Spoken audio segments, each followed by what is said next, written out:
dans le prochain épisode de Demain nous appartient. Tandis que Lydie met fin à ses jours, Victoire et Lucie rattrapent le temps perdu. Xavier accepte quant à lui de collaborer avec Chloé. Attention, les paragraphes qui suivent contiennent des spoilers sur l'épisode de Demain nous appartient diffusé demain soir sur TF1. Si vous ne voulez rien savoir, ne lisez pas ce qui suit. Jeudi 4 mars dans Demain nous appartient.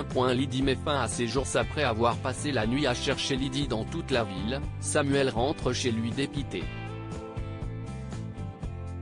Bien qu'il ait peur que sa mère soit à nouveau internée, le docteur Chardot se rend au commissariat pour signaler sa disparition. De son côté, Marianne n'a aucune envie d'aller travailler de peur que Lydie ne s'en prenne encore à elle. Alors que Renaud est certain qu'elle sera plus en sécurité auprès de lui à l'hôpital, sa femme accepte de l'accompagner. Au Spoon, Lydie est en pleine crise et parle toute seule en griffonnant sur des bouts de papier des choses incohérentes. Comme les clients commencent à la regarder étrangement, Ulysse l'enjoint à quitter les lieux. Tandis que Lydie s'emporte et le menace avec un couteau avant de prendre la fuite, Roxane prévient immédiatement la police. Pendant ce temps, Samuel et Aurore contactent leur fille pour lui expliquer la situation et lui font promettre de rentrer à la maison directement à la fin des cours. En dépit des recommandations de ses parents, Sophia, qui est inquiète, arpente les rues de Sète en compagnie d'Arthur pour retrouver sa grand-mère. Peu après, les adolescents tombent enfin sur Lydie près du phare. Sophia tente alors de la raisonner mais cette dernière se montre irrationnelle. Au moment où la jeune femme lui rappelle avec émotion tous les merveilleux instants qu'elles ont passés ensemble, Lydie recouvre un semblant de lucidité et lui demande de partir. Craignant que la situation ne dégénère, Arthur prévient Samuel et Aurore. Sur place, il découvre Lydie allongée dans une mare de sang. En pleurs, Sophia indique que sa grand-mère s'est suicidée. Victoire et Lucie rattrapent le temps perdu. Ayant prévu de revoir Lucie dans la soirée, Victoire remercie sa belle-mère de l'avoir poussée à se réconcilier avec sa meilleure amie. Tandis que Mona craint qu'elle délaisse désormais son fils, Victoire assure qu'elle fera toujours passer son couple avant tout le reste. En parallèle, Lucie prend le petit déjeuner avec Georges et Karim.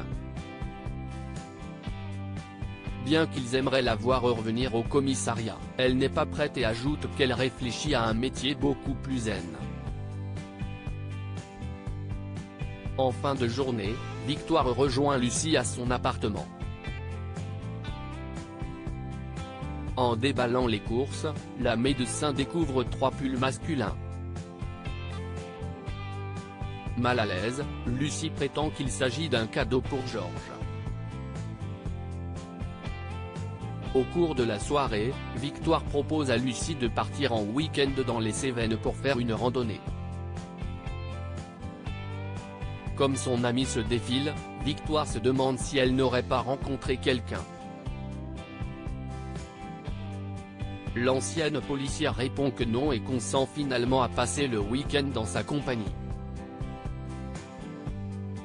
Xavier accepte de collaborer avec Chloé au lycée. Sandrine raconte à Chloé combien Xavier l'a bluffé en aidant un couple qu'il ne connaît pas. Sandrine la questionne ensuite sur son projet de bijoux. Chloé lui fait alors part de son envie de collaborer avec le procureur mais précise qu'il ne réagit pas à ses nombreuses sollicitations.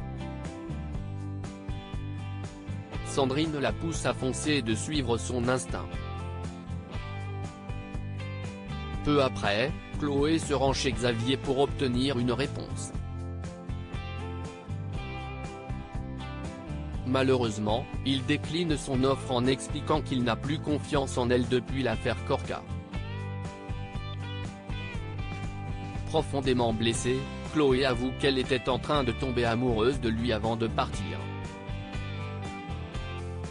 En fin de journée, Xavier se dirige chez Chloé avec sa planche à dessin et déclare qu'il est d'accord pour collaborer avec elle car son projet est super. Avec entrain, la fille Delcourt l'invite à se mettre au travail immédiatement mais ce dernier doit aller à la piscine. Chloé, qui est déçue, confie plus tard à Mona qu'elle ne veut pas d'un homme qui ne sait pas ce qu'il veut.